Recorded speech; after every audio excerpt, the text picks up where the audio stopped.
Bismillahirrahmanirrahim. Assalamualaikum warahmatullahi wabarakatuh. Waalaikumsalam warahmatullahi wabarakatuh. Alhamdulillahirabbil alamin wa bihi nasta'inu ala umuri dunya waddin. Wassalatu wassalamu ala asyrofil anbiya'i wal mursalin wa ala alihi wa sahbihi ajmain. Amma ba'du.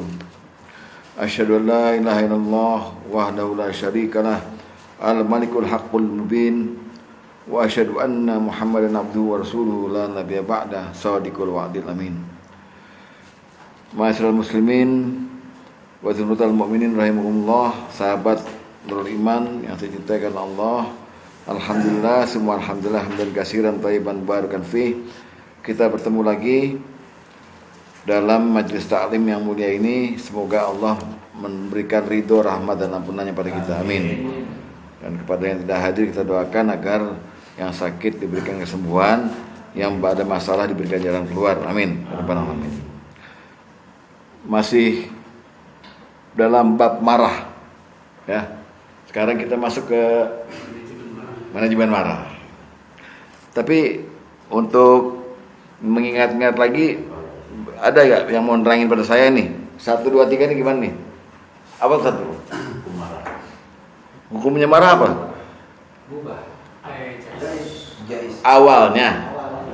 Awalnya marah biasa aja, normal aja ya. Spontan kata Pak Sugeng.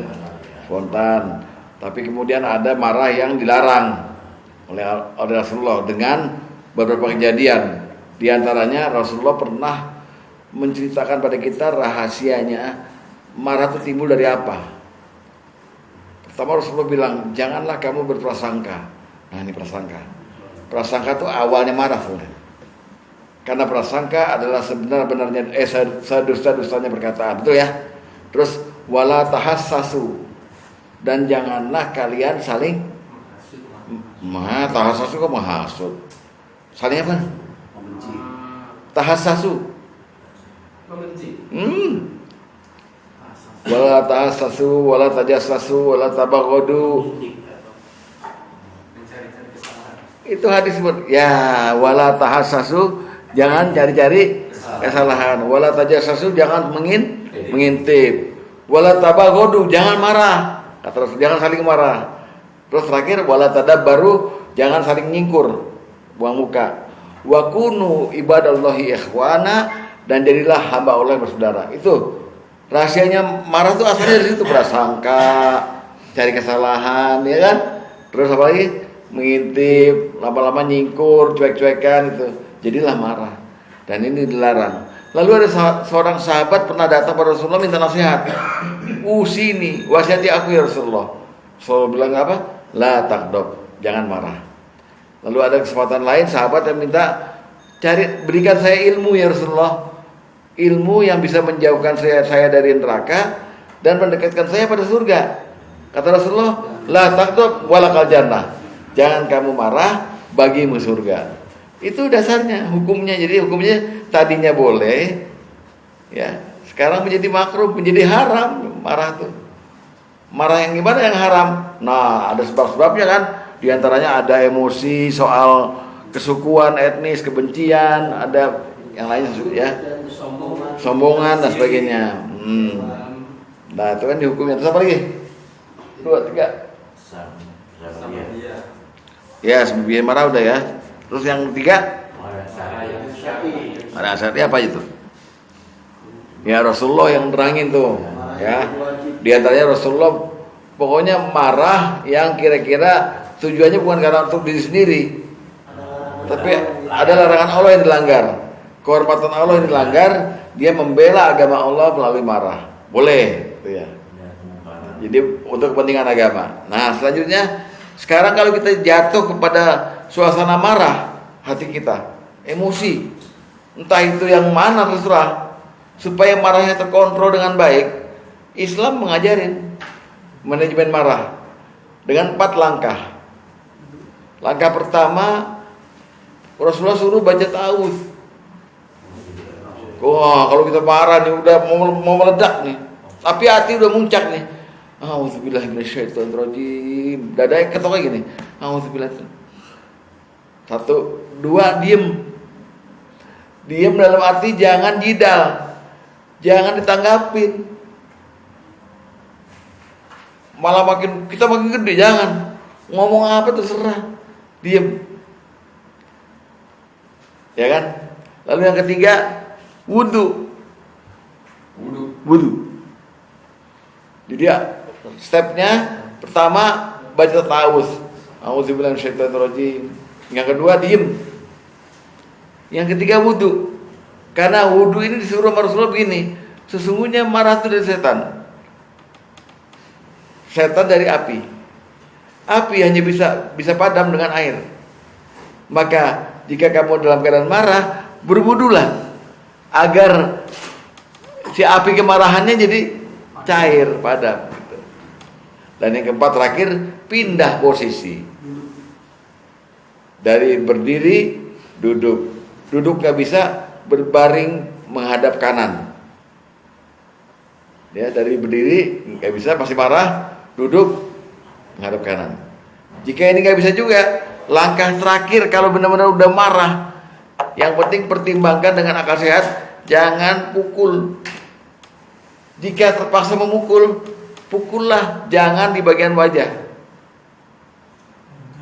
Wajah itu larangan nih, jangan dihajar wajah, terserah yang lainnya. Jadi jangan wajah, jangan mata, jangan pala, jangan apa semua. Daerah kepala sini jangan jadikan sasaran kemarahan. Lainnya silakan. Itu kalau terpaksa sekali. Nah itu artinya 4 langkah ya. Pertama ta'awudz, kedua diam, ketiga wudu, keempat pindah posisi. Dan yang 4B-nya, jika terpaksa akhirnya harus meledak marahnya, yang 4-nya nggak mempan, maka jangan sampai terjadi pemukulan. Apabila terjadi pemukulan terpaksa, jangan sasarin muka. Ya, tangan boleh, kaki boleh, tembak boleh. Kalau begitu, kalau begitu TNI sama polisi harus kasih tahu tuh. Itu biasa. Kalau TNI itu kalau pas salah bukan apa pahanya, apa. Ya. Kalau kalian boleh pukul jangan ini dong.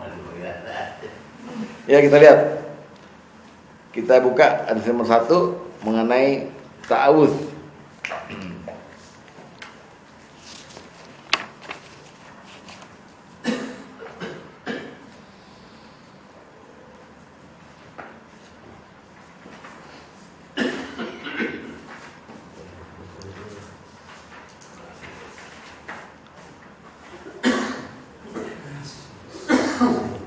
Ya, mulai ya.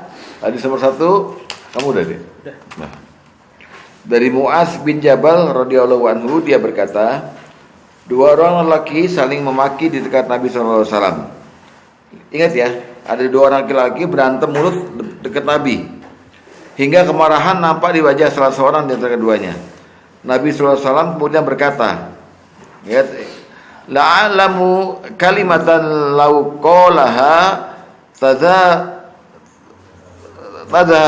ghadabuhu a'udzubillahi minasyaitonirrajim. Sungguh aku mengetahui ada satu kalimat yang jika diucapkan oleh seorang yang sedang marah, niscaya kemarahannya akan hilang, yaitu aku berlindung pada Allah dari godaan syaitan yang terkutuk. A'udzubillahi minasyaitonirrajim. Pertanyaannya, apakah boleh yang lainnya? La ilaha illallah apa? Ini aja. Ini adalah obat yang ampuh, kalimat yang ampuh dari Rasulullah jika kita dalam keadaan marah dan pengen meledak-ledak. Kan kalau udah marah kan yang keluar kan aneh kan? Anjing, babi, setan segala macam, ganti dengan a'udzubillahi minasyaitonirrajim. Ya Allah, Takbir. Takbir. Ya. Lalu yang kedua, hadis nomor 6.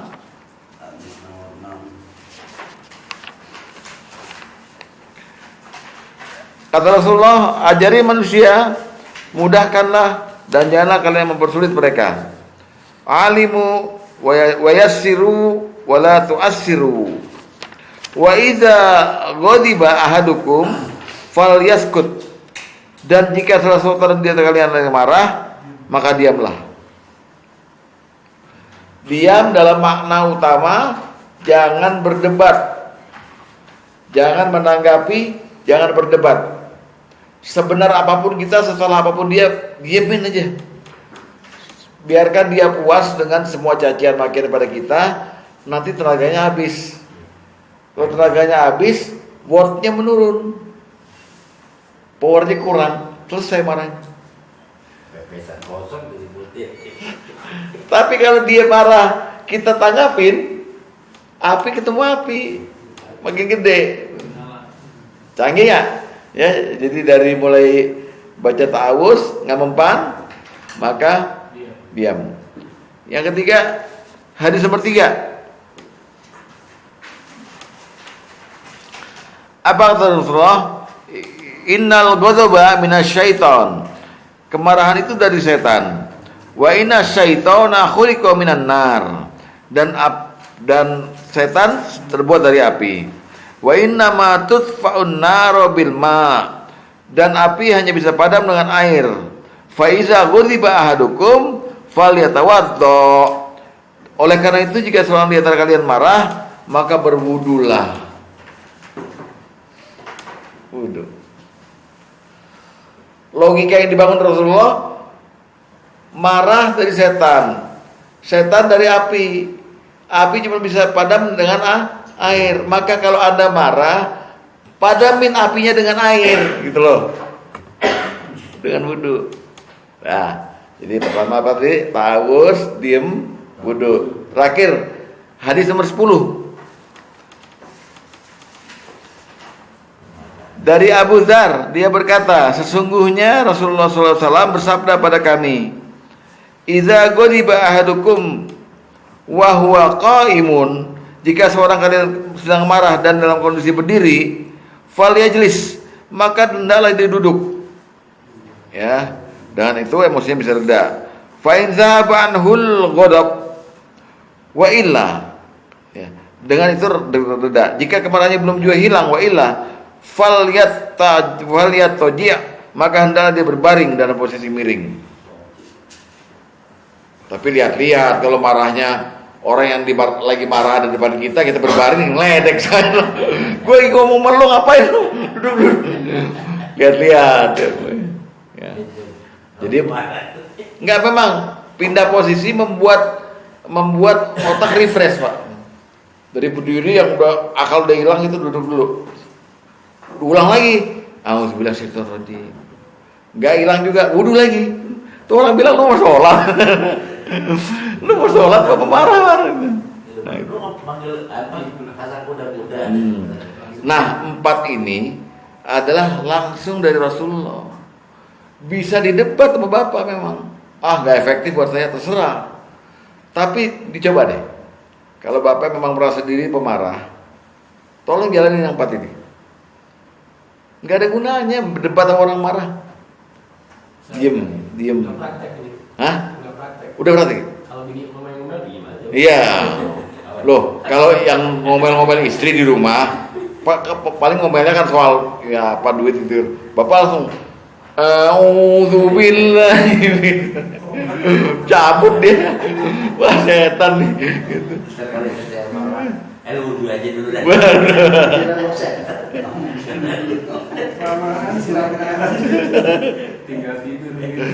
Tinggal tidur. Nah, ini bisa didebat, terserah.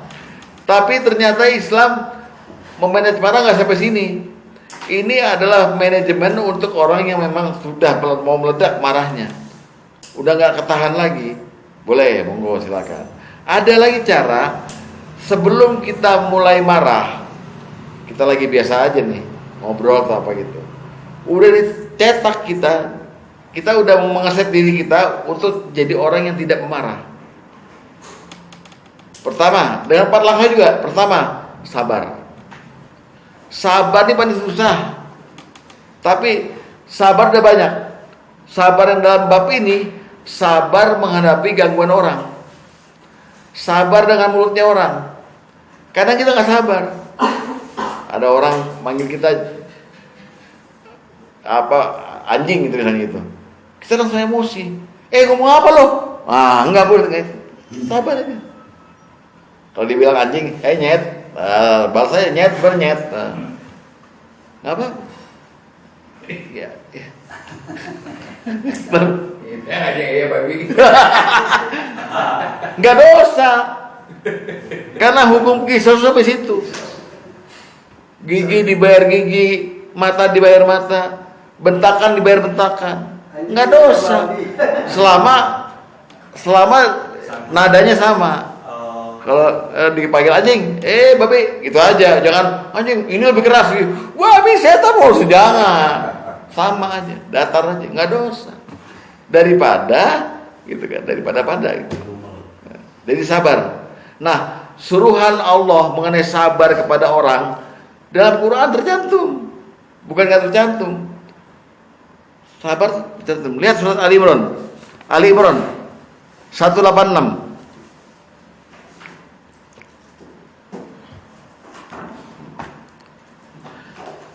Ayo dibuka, udah. A'udzubillahi minasyaitonirrajim.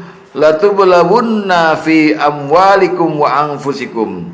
Kamu sungguh akan diuji terhadap hartamu dan dirimu. Wa tasma'unna minal ladzina utul kitaba min qablikum wa minal ladzina asyraku adzan katsira. Dan kamu akan sungguh-sungguh mendengar dari orang-orang yang sebelum kamu dan orang-orang syirik itu gangguan yang banyak, adzan katsira, terus yang menyakitkan hati ya. Wa in tasbiru, kalau kamu sabar, wa tattaqu dan bertakwa, fa inna dzalika min azmil umur, itulah yang perlu didahulukan. Sabar itu nomor pertama, sabar. Jadi kamu akan jumpain orang-orang yang ganggu kamu dengan mulutnya, dengan sifatnya, dengan perbuatannya, pasti kita kesal, jengkel. Ini orang songong nih gitu. Sabar. Bentuk pribadi yang sabar menghadapi orang. Biasa aja. Cuek aja. Ya. 1. Karena ada 4 kan? 1. Yang kedua, jadilah pribadi pemaaf. Ini susah. Kalau dihubungkan dengan kemarin, kita lihat Cina langsung bilang Cina, dasar Cina. Lihat Padang gimana? Pak Agusnya bilang tadi, ini barang Cina emang jengkelin. Padahal ustadznya Cina juga. Bingung kan dia? Iya. Jadilah pemaaf. Pemaaf tuh nggak kepada siapa-siapa. Bukan maafin Allah, maafin malaikat, malah maafin kucing. Pemaaf pada siapa? Pada manusia lain. Karena pasti kita anggap kalau kita udah jengkel, udah marah, orang ini salah aja bawaannya sama kita. Dia duduk nonton TV aja. Tuh, belagu. Padahal nggak ngapa-ngapain sama kita. Oleh sebab itu, jadilah pemaaf. Walaupun belum diapa-apain, udah maafin duluan kita. Hebat nggak? Hebat. Nah ini juga Allah suruh, huzil afwa wa'mur bil urfi. Jadilah kamu maaf. Jadi maafin dulu orang-orang, baru setelah itu dinasihatin. Huzil afwa wa'mur bil urfi. Surat Al-A'raf 199.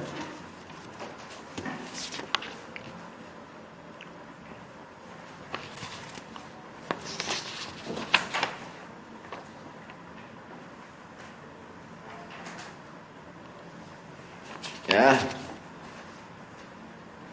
Khuzil afwa wa'mur bil urfi wa'rid anil jahilin. Jadilah engkau pemaaf dan serulah orang mengerjakan yang ma'ruf, serta berpalinglah dari orang-orang yang bodoh. Nabi itu pernah kecewa, Pak. Nabi itu dituduh sama orang-orang adalah orang mandul. Zaman Nabi dulu di Mekah, mandul itu bukan orang yang nggak bisa berketurunan. Mandul itu orang yang nggak punya anak laki-laki, nggak punya anak laki-laki disebut mandul. Maka Rasulullah sedih karena setiap punya anak laki-laki meninggal selalu. Qasim, ya kan, siapa semua meninggal. Turun ayat, inna a'tainakal kautsar Fasholli li rabbika wanhar.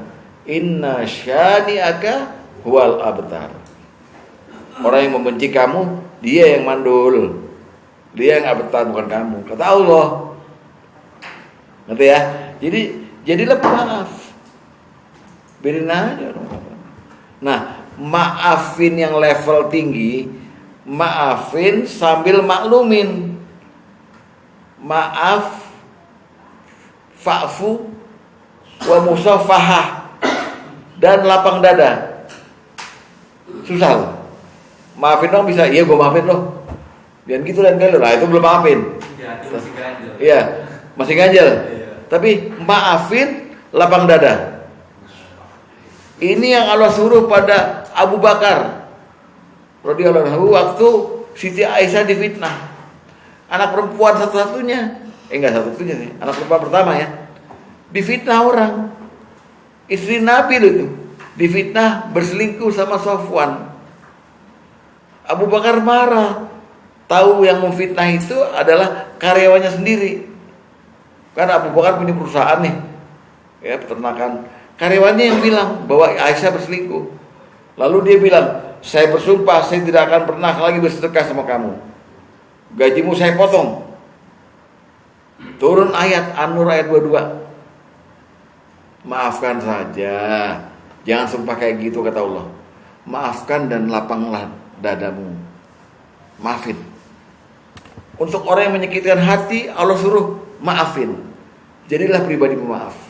Menghindari marah. Lihat An-Nur ayat 22. Apa kata Allah? Wala ya'tali ulul fadli minkum wasa'ati ayyutu ulil kurba wal masakina wal muhajirina fi sabilillah. Janganlah orang-orang yang punya kelebihan, maksudnya janganlah kamu Abu Bakar bersumpah bahwa kamu tidak akan beri bantuan lagi pada kerabatmu dan orang miskin dan orang-orang berhijrah pada Allah. Lantaran dia habis memfitnah kan? Gitu. Tapi hendaklah lihat wal ya'fu, kamu memaafkan, wal yasfahu, dan berlapang dada. Lalu Allah bilang, ala tuhibbuna ayyaghfirallahu lakum. Apakah engkau enggak mau Allah maafkan kamu? Jadi kuncinya kalau kita berani maafin orang, padahal dia nyakitin kita, tapi kita maafin, lapang dada kita, Allah ngampunin dosa kita. Maksud gitu. Biarin aja. Yang penting kita maafin dan lapang dada.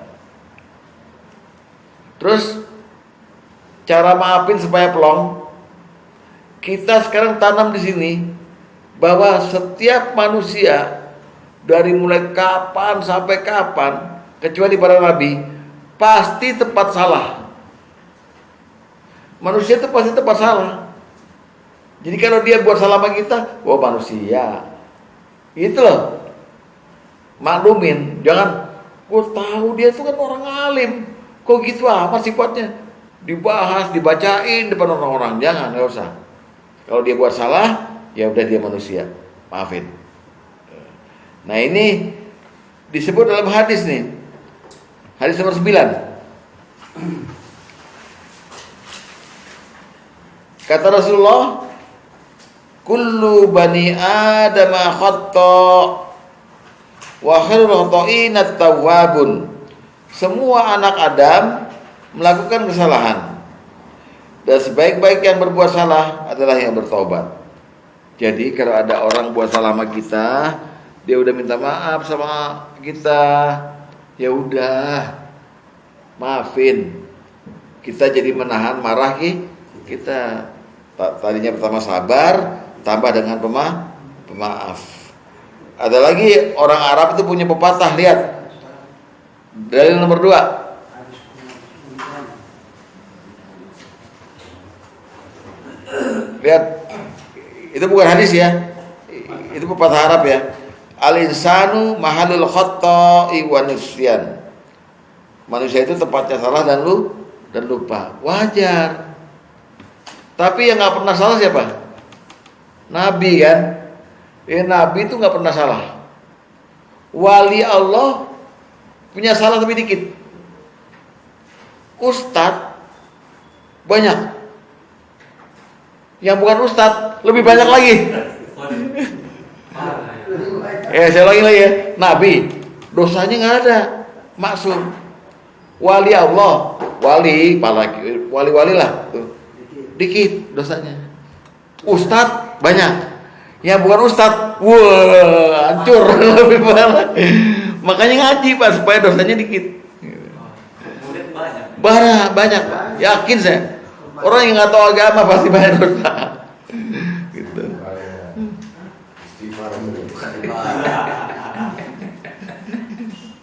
Jadi manajemen marah tuh begitu. Pertama diatur kalau emang Anda udah kecemplung marah, 4 ingat-ingat. Taus, diam, wudu, dan pindah posisi. Kalau Anda belum marah, tapi ada potensi marah dengan seseorang gitu. Pertama apa? Sabar. Kedua, pemaaf. Indah nggak Islam tuh? Yang nggak indah, yang nggak ngerti. Begitu. Nah, yang ketiga sekarang. Main singkat aja kita. Sama sabar, kedua pemaaf, ketiga upaya keras menahan marah. Upaya keras menahan marah. Susah, ini susah. Ya. Upaya keras menahan marah. Jadi Allah kasih rahasianya, penghuni surga nanti itu cuman surga hanya dihuni oleh orang-orang takwa. Salah satu ciri khas orang takwa adalah wal kadziminal ghaiza wal afina 'anil nas. Orang itu waktu di dunia sanggup nahan marah sambil maafin manusia. Sifatnya orang takwa. Jadi kita sekarang dituntut bisa nahan marah sambil aktifkan mode maaf. Saya maafin on. Saya maafin. Nahan marah itu sulit Pak. Tapi dituntut begitu. Buka Ali Imran ayat 134 ya. 134. Ya. 135 juga lah. 133. Mulainya 133 dulu.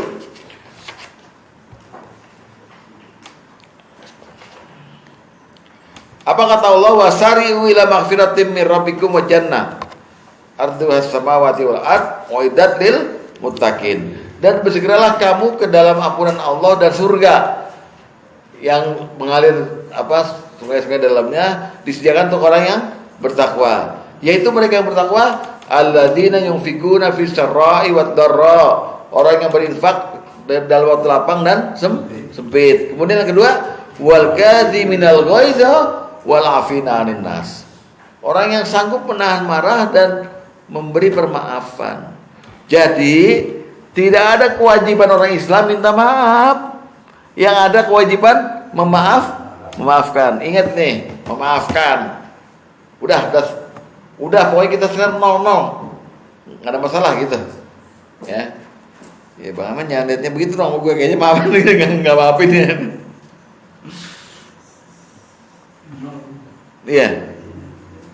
Dia berupaya keras menahan marah. Nah, orang yang bisa nahan marah, nggak meledak-ledak, disebut orang yang paling kuat dalam Islam. Paling kuat dia. Lihat hadis nomor 4. Bang Ahmad tolong baca. Hadis nomor 4. Hadis 4. Dari Abu Hurairah radhiyallahu anhu bahwa Rasulullah sallallahu alaihi wasallam bersabda, tidaklah orang yang kuat adalah orang yang pandai bergulat, tapi orang yang kuat adalah orang yang dapat menguasai dirinya ketika marah.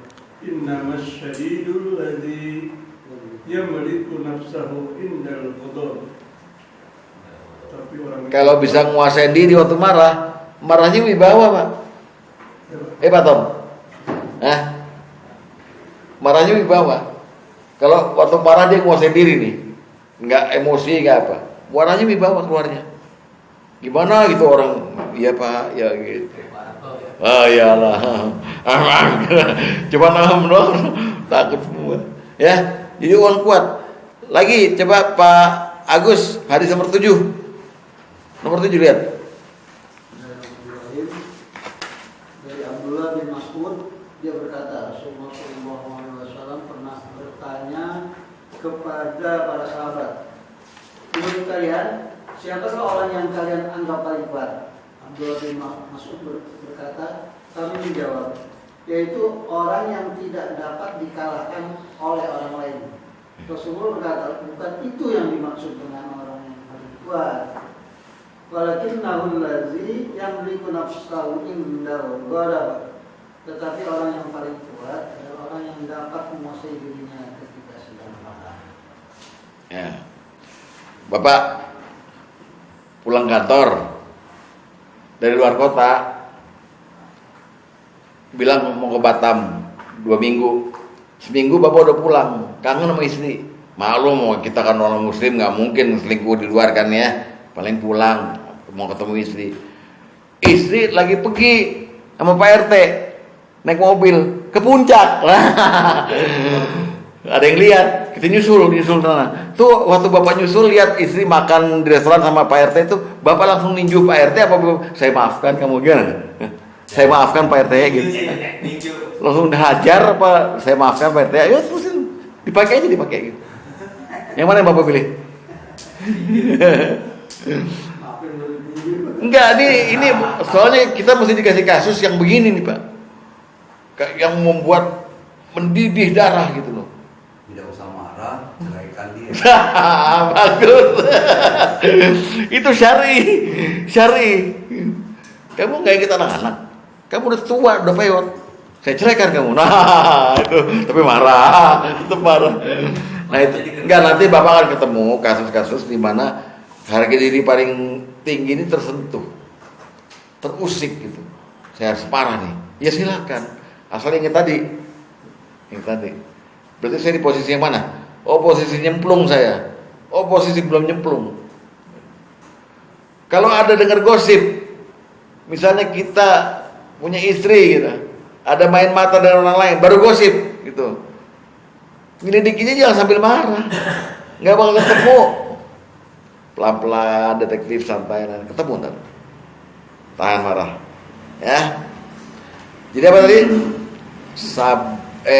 Sabar, pemaaf, upaya menahan marah. Terakhir, kalau kita mau jadi pribadi yang nggak suka marah, kita mesti nginget-nginget janji Allah dan Rasulnya tentang orang yang bisa menahan marah. Ganjarannya kita ingat. Waalaikumsalam. Ganjarannya sangat gede. Satu, disebut oleh Rasulullah, ganjaran orang yang bisa nahan marah sangat besar sekali. Besar, enggak terhingga. Yang kedua, kalau dia laki-laki, nanti di absen di hari kiamat. Pak Sugeng, mana Pak Sugeng? Kata malaikat, saya. Kata Allah, Anda di dunia berhasil menahan marah. Masuk surga. Amin. Enggak. Mau gue terusin enggak? Gue marah nih.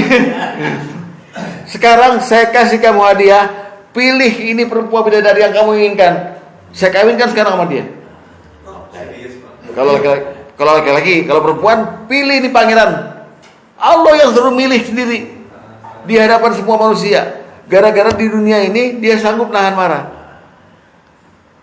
Jadi kalau kita mau marah sekarang, ingat itu. Ganjarannya enak nih kalau gue nahan marah. Jangan emosi, ya. Coba lihat. Di hari kiamat, Pak. Hah? Di hari kiamat. Di hari kiamat nanti. Jadi Pak apa Zat? Apa? Bukan di surga. Ya di surga sudah. Mengingat janji Allah. Mengingat janji Allah dan Rasulnya. Lihat. Yang pertama lihat dulu, hadis nomor 11. Hadis 11. Pak Arif, aduh. Dari mana, Bos? Kayak seger banget ada badminton nih. Kelura. Hadis nomor 11 ya. Dari Ibnu Umar dia berkata, Rasulullah SAW bersabda, tidak ada tegukan yang lebih besar ganjarannya di sisi Allah daripada tegukan amarah yang ditahan oleh seorang hamba karena mencari keridhaan Allah. Jadi di dunia ini dia menahan emosi, udah geram dan sanggup marah sebenarnya. Dia tahan, maka ganjarannya di sisi Allah sangat besar sekali. Satu. Yang kedua, hadis nomor ke-8. Nah, ini. 8 lihat Faiz ya. Dari Sahal bin Mu'az bin Anas al-Juhani, dari bapaknya, bahwa Nabi SAW bersabda, barang siapa man kazama ghaidha, barang siapa yang menahan amarahnya di saat dia mampu untuk melampiaskannya, maka Allah akan memanggilnya kelak pada hari kiamat di hadapan para makhluk, lalu Allah akan memilihkan untuknya bidadari mana yang dia inginkan. Bapak tahu nunjuk lu nama ya. Wah, dapat. Tahu jangan emosi sama saya ya. Gagal. Dapat. Dan yang perempuan, pangeran yang dipilih. Mau pilih yang kayak apa? Dia kayak Pak Ustadz juga ada kalau mau ya. Ya agak ini sih. Serah lah. Gitu. Jadi kalau kita mau marah di dunia ini, ingat ganjarannya. Nggak jadi orang ganjarannya gede kok pahalanya. Nggak jadi marah, biarin aja yang nyakitin saya di dunia ini. Dan saya nanti akan dipanggil, dipamerin di semua makhluk. Sini, ya, bahkan dia sama malaikat takut nih. Ya malaikat kenapa itu? Kamu di dunia ini pendiam, nggak pernah marah itu. Padahal kamu bisa marah, tapi kamu tahan marahnya. Nih, sama Allah dikasih pilih, berhak kamu. Dia pilih tuh. Kalau laki-laki yang benar, milihnya milih bininya. Oh ini bini saya di itu, nah bininya yang ketarik. Kalau lagi-lagi nyari lah, Dede cari ganti dia. Bisa marah juga tapi dari takut. Ya, jadi itu aja. Jadi yang pertama, kalau kita nyemplung marah, udah nggak bisa nguasain diri, yang bisa dilakukan stepnya adalah kita pertama ta'awudz. A'udzubillahi minasyaitonirrajim, ulang-ulang sampai reda. Nggak bisa juga, maka diam kita. Dicaci maki apa diem, nggak usah dibalas jidal, nggak usah balas debat. Yang ketiga wudu. Jadi waktu dia lagi marah-marah, kita bilang mohon maaf sebentar, ditahan, saya mau wudu dulu. Nah wudu dulu. Kalau nggak ada air, tayamum. Pokoknya cari cara supaya wudu. Saya nggak boleh pakai bedak. Gua nggak boleh debu. Tapi berdebu yang Dan yang keempat, Anda pindah posisi, berdiri jadi duduk jadi berbaring. Nanti masih marah lagi, ulangi lagi, ta'awudz lagi, berdiri segala macam. Sampai itu orang bilang, gue ngomong sama siapa dari tadi ini orang bolak-balik duduk, akhirnya pergi dia. Ya. Kalau nggak ada air pakai basah. Itu kalau kita udah kecemplung marah. Kalau kita belum marah, tapi ada potensi kita marah suatu saat gitu, maka yang pertama kali adalah sabar. Yang kedua, pemaaf. Jadi pemaaf. Yang ketiga, upaya keras untuk tahan marah supaya jadi orang yang kuat dalam Islam ini. Yang terakhir, ingat ganjarannya di hari kiamat nanti untuk orang yang menahan marah. Ya. Terakhir, kalau udah marahnya udah kecemplung banget dan akhirnya terjadi berantem berkelahi dan terjadi pukul-pukulan, jangan sampai ninju muka. Rasulullah pesan, bolehlah kalian kalau udah marahnya nggak bisa diatur lagi, jangan sampai muka dihajar. Menghajar istri aja, istri kan boleh dipukul pak. Di Anisa kan kalau istri nusyus dipukul. Katanya Rasulullah, pukullah di tempat yang tidak menyakitkan dan dengan benda yang tidak menyakitkan. Maka Rasulullah ambil, ini kayu siwak nih, sini kamu, lain kali jangan begitu ya, gitu, jangan begitu ya. Nah, jangan lo ajar pakai sekop gitu. Wah, Mati. Jangan marah ngejek topeng, warjek. tapi enaknya kalau mau memukul seseorang itu gertak aja, yang dipukul diri sendiri. Jadi apa dong? Nah, kita sendiri yang mukul kita, jangan mukul dianya. Ya tahu Ya. Wah ini loh tempat. Lihat hadis nomor 5. Hadis nomor 5.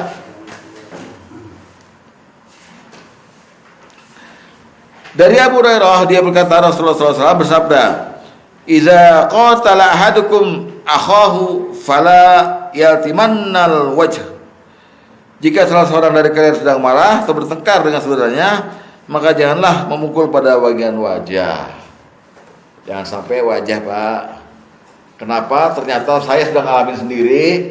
Orang stroke nih, Pak.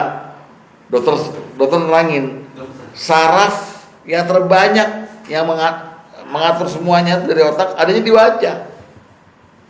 Kepala sampai wajah ini saraf semua nih. Diterganggu, ya katanya terganggu tuh. Jadi wajah ini menentukan, hati-hati. Orang-orang kan bangga tuh, udah gue tampar lo lah, hati-hati lo tampar begitu, menyong tuh. Ya, udah itu aja ya. Jadi mudah diingat, dalam Islam diatur cara-cara marah yang baik dan cara-cara solusi supaya kita jangan jadi orang yang pemarah. Semoga ada manfaatnya. Wassalamualaikum warahmatullahi wabarakatuh.